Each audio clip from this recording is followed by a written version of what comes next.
দেশের বিভিন্ন শিক্ষা প্রতিষ্ঠানে নারী ও শিশুদের প্রতি সহিংসতা, ধর্ষণের বিরুদ্ধে প্রতিবাদ এবং যদি আমাদের নিরাপত্তা দিতে পারেন তাহলে আপনার ওখানে বসার কোনো অধিকার নেই, আপনি অবিলম্বে পদত্যাগ করতে হবে। আমরা স্বাধীন। আসলে আমরা 24 ঘন্টার মধ্যে ধর্ষকের সর্বোচ্চ শাস্তি নিশ্চিত করতে আলটিমেটাম দিয়েছে। এতে নিন্দা জানাচ্ছেন সাধারণ মানুষ।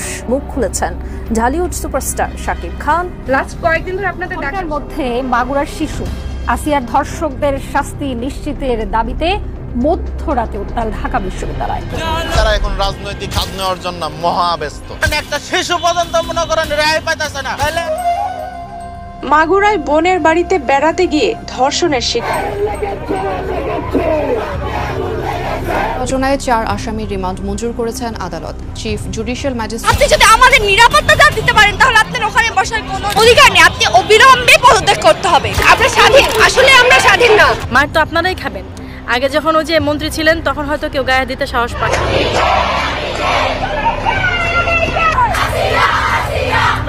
আর কতটা এই মতো আসিয়ার মতো বাচ্চা মেয়ে আমার তো মান সম্মান গেছে, তার সাথে আমার বোনের জীবনটাও শেষ। ও যদি বেঁচে হতো তাও কোনো মূল্য। মাগুরায় বড় বোনের বাড়িতে বেড়াতে এসে বোনের শ্বশুরের দ্বারা ধর্ষণের শিকার হয় 8 বছরের শিশু আসিয়া। শিশুটির অবস্থা এখন চরম সংকটাপন্ন। এই ঘটনায় দেশ জুড়ে ক্ষোভ বিরাজ করছে। ঘটনার জড়িতদের উপযুক্ত শাস্তি চেয়ে সাধারণ মানুষ নেমে পড়েছে রাস্তায়। বিভিন্ন স্থানে চলছে বিক্ষোভ, প্রতিবাদ। আমার রাষ্ট্র আমাকে কি নিরাপত্তা দেয়? একটা ব্যর্থ সরকার, তার কাছে যদি আমাদের নিরাপত্তা দিতে পারেন তাহলে আপনার ওখানে বসার কোনো অধিকার নেই, আপনি অবিলম্বে পদত্যাগ করতে হবে। আমরা স্বাধীন। আসলে আমরা স্বাধীন না। আমার রাষ্ট্র আমাকে কি নিরাপত্তা দেয়? একটা ব্যর্থ সরকার, তার কাছে আর কিছু আশা করা যায় না। আমরা এটা মেনে নিয়েছি যে এই সরকারটা ব্যর্থ হয়েছে, পুরোপুরিভাবে ব্যর্থ হয়েছে। তারা যে সংস্কারের কথা বলেছেন, তারা যেখানে আছেন, এই সংস্কারটা আসলে আমরা দেখতে পাইনি। আপনি চিন্তা করতে পারছেন যে আমাদের দেশটা এখন কোন পর্যায়ে গিয়ে পৌঁছেছে? আমরা যখন ছাত্র আন্দোলন করলাম তখন নতুন একটা রাষ্ট্রের স্বপ্ন দেখেছিলাম, যে রাষ্ট্রটা নতুন রাষ্ট্র হয়েছে, একটা সম্ভাবনার রাষ্ট্র ছিল। আমরা সেখানে মনে করেছিলাম যে আমরা স্বাধীন। আসলে আমরা স্বাধীন না। এখনকার যে সরকার, তারা ব্যর্থ হয়েছে। যে সচিব আছেন জাহাঙ্গীর, সে ব্যর্থ হয়েছেন। তার পদত্যাগ দাবি করছি। এবং যে শিশুটি খারাপ স্পর্শের শিকার হয়েছে তার যাতে সুষ্ঠু বিচার পায়, সেই জন্য আমরা সবাই আজকে লাঠি আন্দোলন করছি। দেখেন, আপনাদের খুবই সৌভাগ্য যে যে ধর্ষক সে কোনো উচ্চবিত্ত মানুষ না, সাধারণ ক্লাসের। সেইখানেও আপনারা কিছু করতে পারছেন না। আর যারা আপার ক্লাসের, যারা আইনের মানুষ, তারা যখন একটা বেআইনি কাজ করে তাদেরকে আপনারা কিভাবে পাকড়াও করবেন? তাদেরকে তো পাকড়াও করতে আপনারা সক্ষম হবেন না। সো আপনাদের সৌভাগ্য যে আপনারা একটা দারিদ্র পরিবারে সেখানে ধর্ষণের শিকার হয়েছে, সেই শিশুটিকে আপনারা রক্ষা করতে কথা বলতে পারছেন। কিন্তু যখন আমার সাথে ঘটনাটা ঘটেছে, আপনারা কেউ কথা বলেন নাই ভয়ে, কারণ আপনারা চাকরিচ্যুত হবেন। কারণ আমি উপদেষ্টা হাসান আরিফকে নিয়ে কথা বলেছিলাম। একটা ব্যর্থ সরকার, তার কাছে আর কিছু আশা করা যায় না। আমরা এটা মেনে নিয়েছি যে এই সরকারটা ব্যর্থ হয়েছে, পুরোপুরিভাবে ব্যর্থ হয়েছে।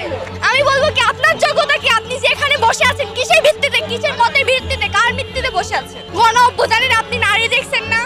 যখন আর নারীরা যখন লড়াই করছে, একটা ছেলে যখন একটা ইট মেরেছে, যখন একটা বাড়ি দিয়েছে, তখন পাল্টা যে মেয়েটা যে প্রতিবাদ করেছে, তখন কি বলেছে মেয়ে নাকি অন্য ছেলে? তখন কি এটা ভেদাভেদ ছিল?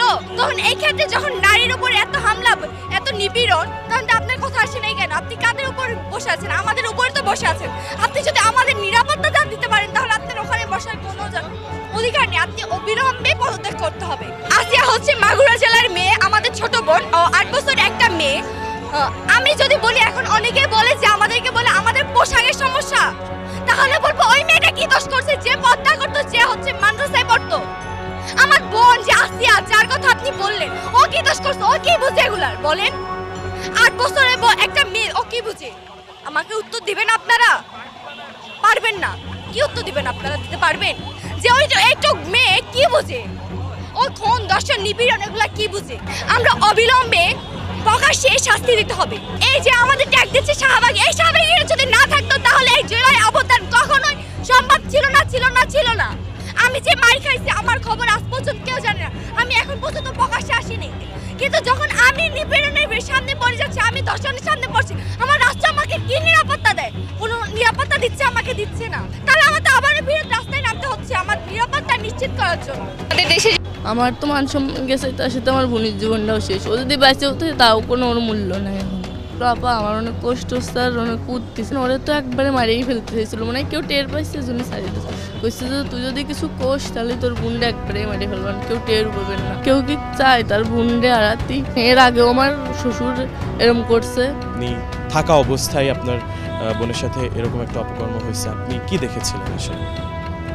আমি, আমার বোন আর আমার হাজব্যান্ড একসাথেই ঘুমাইছিলাম, মনে করেন দরজা দিয়েই ঘুমাইছি।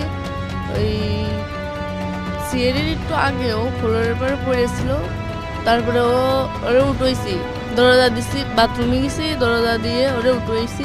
উঠানোর পর ও একটু কথা করছিল, আপা আমার অনেক কষ্ট হচ্ছে আর অনেক উঠতেছে। আমি ভাবছি তো ফ্লোরের পর অনেকক্ষণ পড়েছিল, ও তো খেয়াল করিনি। তা ফ্লোরের পর পড়েছিল ওই জন্য মানে ওর অনেক ঠান্ডা লাগছে, তাই ওরকম আমি বলছি তুই ঘুমাই পড়। তারপরে সকালে যে সময় ওর কইছে যে আমার সাথে আমার তাও এরকম করছে। আমার হাজব্যান্ডও ছিল, মানে ও করছে যে আমার ভাইও ছিল, ভাই দেখছে, মাও দেখছে, কিন্তু কিছু কইনি। তা আমি করছি, তারপরে আমি করছি আমার হাজব্যান্ডের ডাক দিয়ে কইছি যে আমি কি মা আগের কাছে সব কবো, এর আগেও আব্বু এরকম করছে আমার সাথে।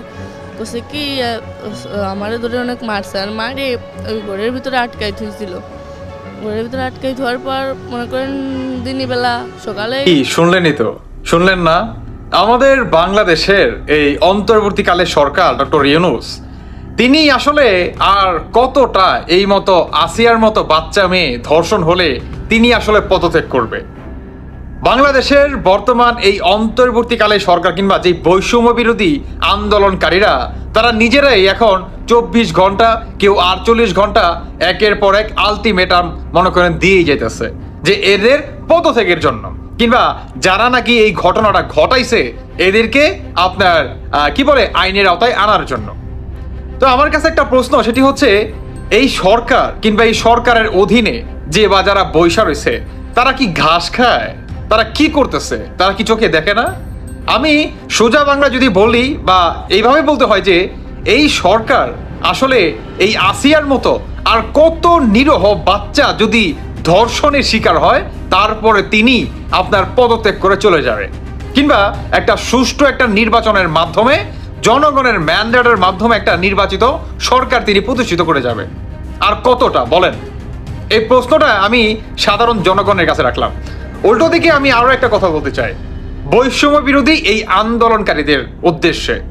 আপনারা শেখ হাসিনার পতন ঘটাইছেন, বেশ ভালো কথা, সাধুবাদ জানাই, কিন্তু আপনারা দেশটাকে কিঞ্চিত পরিমাণ ভালো রাখার চেষ্টা করছেন? বা দেশের মানুষ কি চায়, দেশের সাধারণ মানুষের সেন্টিমেন্ট কি একটাবার আপনারা কি জানতে চাইছেন? বা সাধারণ মানুষের জানের নিরাপত্তা আপনারা দেওয়ার জন্য কিঞ্চিত পরিমাণ কিঞ্চিত পরিমাণ চেষ্টা আপনাদের মনের ভিতরে ছিল? হ্যাঁ, এটা কিন্তু এখন প্রকাশ্যে মনে করেন বলতে পারি যে আপনাদের ভিতরে কিংবা এই আপনাদের যে এজেন্টগুলা তাদের মনের ভিতরে শুধুই আসলে মনে করেন ক্ষমতা আর লোভ, মনে করেন লালসতা, এছাড়া আর কিছু না। এই অন্তর্বর্তীকালে সরকার বা সমন্বয়কারী যেই কয়ডায় আছে সব কয়ডাকে এই আসিয়ার যে পরিণতি হয়েছে সম্পূর্ণ দায়ভার এই ডক্টর ইউনূস, এই অন্তর্বর্তীকালে সরকার যে কটা উপদেষ্টা আছে আর বিশেষ করে এই সমন্বয়কারীদের নিতে হবে। শুধু এটাই না, যারা নাকি বর্তমান একের পর এক আপনারা আলটিমেটাম দিচ্ছেন, আমি আপনাদেরকেও বলতে চাই এই আপনারাই তো শেখ হাসিনার পতন ঘটাইছেন, এই আপনারাই তো বর্তমান বলেন যে নতুন স্বাধীনতা 24-এর স্বাধীনতা, এটা হচ্ছে তথাগতিত, মানে আপনারা ভাবেন, আমরা ভাবি না। আমাদের স্বাধীনতা সেই 71-এই হয়ে গেছে। তো যাই হোক, তো আপনাদের এই স্বাধীনতা আসলে কতটুকু ধরে রাখতে পারছেন বলেন তো? একটা দেশ যখন নাকি স্বাধীন হয় তখন তো বাংলাদেশের প্রতিটি মানুষ স্বাধীন রে ভাই। তো এই হচ্ছে স্বাধীনতা? হ্যাঁ, আমরা বাঙালিরা কি এই স্বাধীনতা চাইছিল? বা আমরা কি এই স্বাধীনতা চাইছিলাম? আমরা আসলে কোন স্বাধীনতা চাই? আমরা কি সেই 71-এর স্বাধীনতা চাই, নাকি এই 2024-এ আইসা যে নাকি আসিয়ার মতো বাচ্চা মেয়েকে নাকি ধর্ষণের শিকার হতে হয়, আমরা এই স্বাধীনতা চাইছিলাম বলেন? এই প্রশ্নটা আমি সাধারণ জনগণ, এই বৈষম্য বিরোধী আন্দোলনকারীদের উদ্দেশ্যে রাখলাম। আমরা কোন স্বাধীনতা চাইছিলাম? এখন আপনারা 24 ঘন্টার আলটিমেটাম দেন, কেউ 48 ঘন্টার আলটিমেটাম দেন। ভাই কি লাভ ভাই বলেন তো এই আলটিমেটাম দিয়ে? লাভটা কি? আলটিমেটলি লাভটা কি? বাংলাদেশে প্রতিনিয়ত আইন শৃঙ্খলা বাহিনী কিংবা একের পর একটা ক্রাইম বেড়েই চলতেছে। আজকে আমি প্রশ্ন রাখতে চাই, আপনার যদি ঘরে একটা মেয়ে বাচ্চা থাকে, আপনার মেয়েটা কি সেফ? উনি তো আপনার একলা একলা হয়তো বা স্কুল কলেজে যায়, উনি কি সেফ? আপনার মা বোন যে হাটে বাজারে সদাই করতে যায়, এই যে আপনার ঈদের বাজার আসছে, কেউ শপিং করতে যাবে, ফিরতে ফিরতে রাতও হয়ে যেতে পারে, তাহলে আপনার মা বোন কি সেফ? হ্যাঁ, আপনার মা বোনের ইজ্জতের, আরে ভাই ইজ্জত দূরে রাখেন, জানের নিরাপত্তা কে দিবে বলেন? জানের নিরাপত্তাটা দিবে কে? কে দিবে? এই সরকার দিবে? এই সরকার তো নিজেরাই মনে করেন টেরোরিস্ট বর্তমান, এরা নিজেরাই জঙ্গি। এই সমন্বয়কারীদের দেখেন, আমি সাধারণ মানুষের বলতে চাই, সমন্বয়কারীদের দেখেন, এখন যে এই আসিয়ার মতো বাচ্চা যে ধর্ষণ হইলো, সমন্বয়কারীরা কেউ একটা কিঞ্চিত পরিমাণ এই সরকারের এগেনস্টে কেন তারা অ্যাকশন নিচ্ছে না? কেন তাদের এই বিফলতা? কেন তারা এইটাকে আপনার করতে পারতেছে না বলেন? আইনের আওতায় আনতে পারতেছে না, কিংবা এটাকে কন্ট্রোল কেন করতে পারতেছে না? এই সরকারকে একটা প্রশ্ন করছে এই সমন্বয়কারীরা।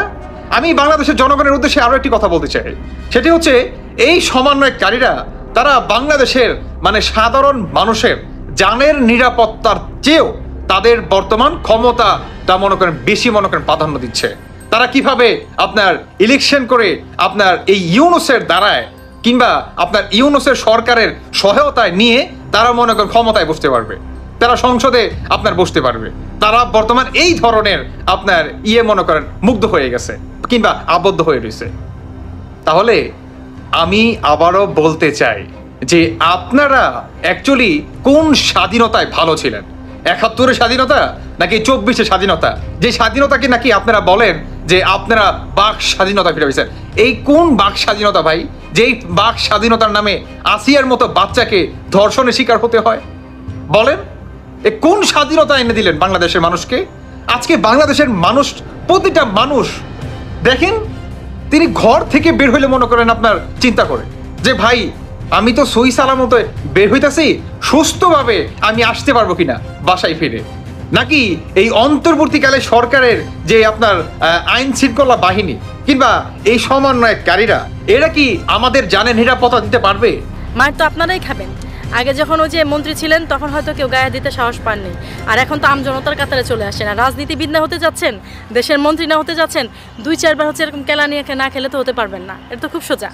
এবং এটা শুধু না, আপনি দেখবেন ভাইয়া এরপরে এটা জাস্ট শুরু, এরপরে আরও আরম্ভ হবে। এবং এদেশের ছেলেপেলেরা এরকম বিজ্ঞানও ছিল না। এই কয়েকজন সমন্বয়ক মিলে ডাক দিয়ে তাদের স্বার্থের কারণে এখন নিজেদের কুয়ায় নিজেই কুপকাত হবে। ল অফ নেচার, আপনি কুয়া খুঁড়েছেন, কুয়া এখন আপনি ডুববেন, তাই না? এটা তো খুব সহজ কথা।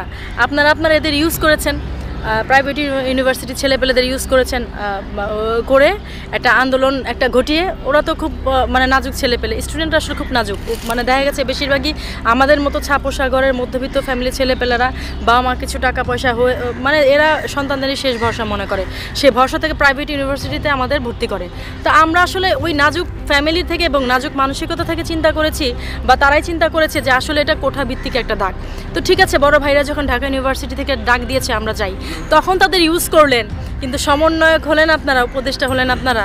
আর এখন হচ্ছে গিয়ে নিজেদের একটা নাগরিক দল গঠন করে তাদের ভুলে যাচ্ছেন। খুব সোজা, পানির মতো সোজা। আপনি ওই পানির মতো করে তাদের এনে এক জায়গায় মিশিয়ে আপনার জল পানিতে একখানে করে এখন হচ্ছে 2 ভাগ করতেছেন, সেটা তো হবে না। মায়ের তো আপনারাই খাবেন। আগে যখন ওই যে মন্ত্রী ছিলেন তখন হয়তো কেউ গায়ে দিতে সাহস পাননি, আর এখন তো আমজনতার কাতারে চলে আসেন। আর রাজনীতিবিদ না হতে যাচ্ছেন, দেশের মন্ত্রী না হতে যাচ্ছেন, 2-4 বার হচ্ছে এরকম কেলা নিয়ে না খেলে তো হতে পারবেন না। এটা তো খুব সোজা।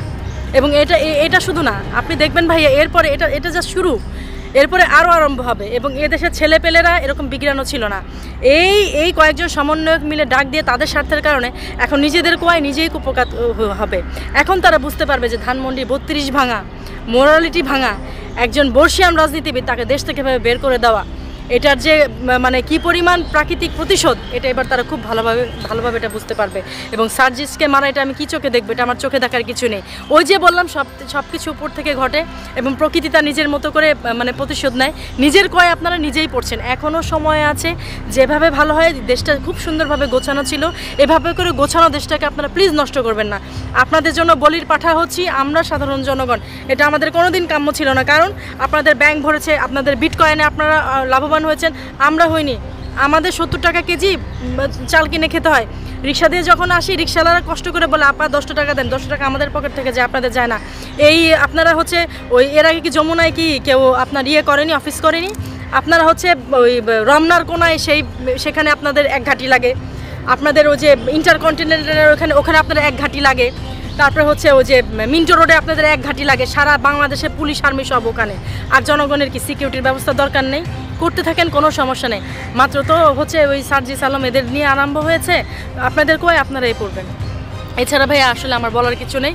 আর একটা কথা হচ্ছে, এই যেভাবে কমেন্টস করেন, কেউ যদি দেশের মানুষের পক্ষ হয়ে কথা বলতে চায়, আপনাদের যাদের আতে ঘা লাগে আপনি তখনই বুঝতে পারবেন আপনি অন্যায়কারী।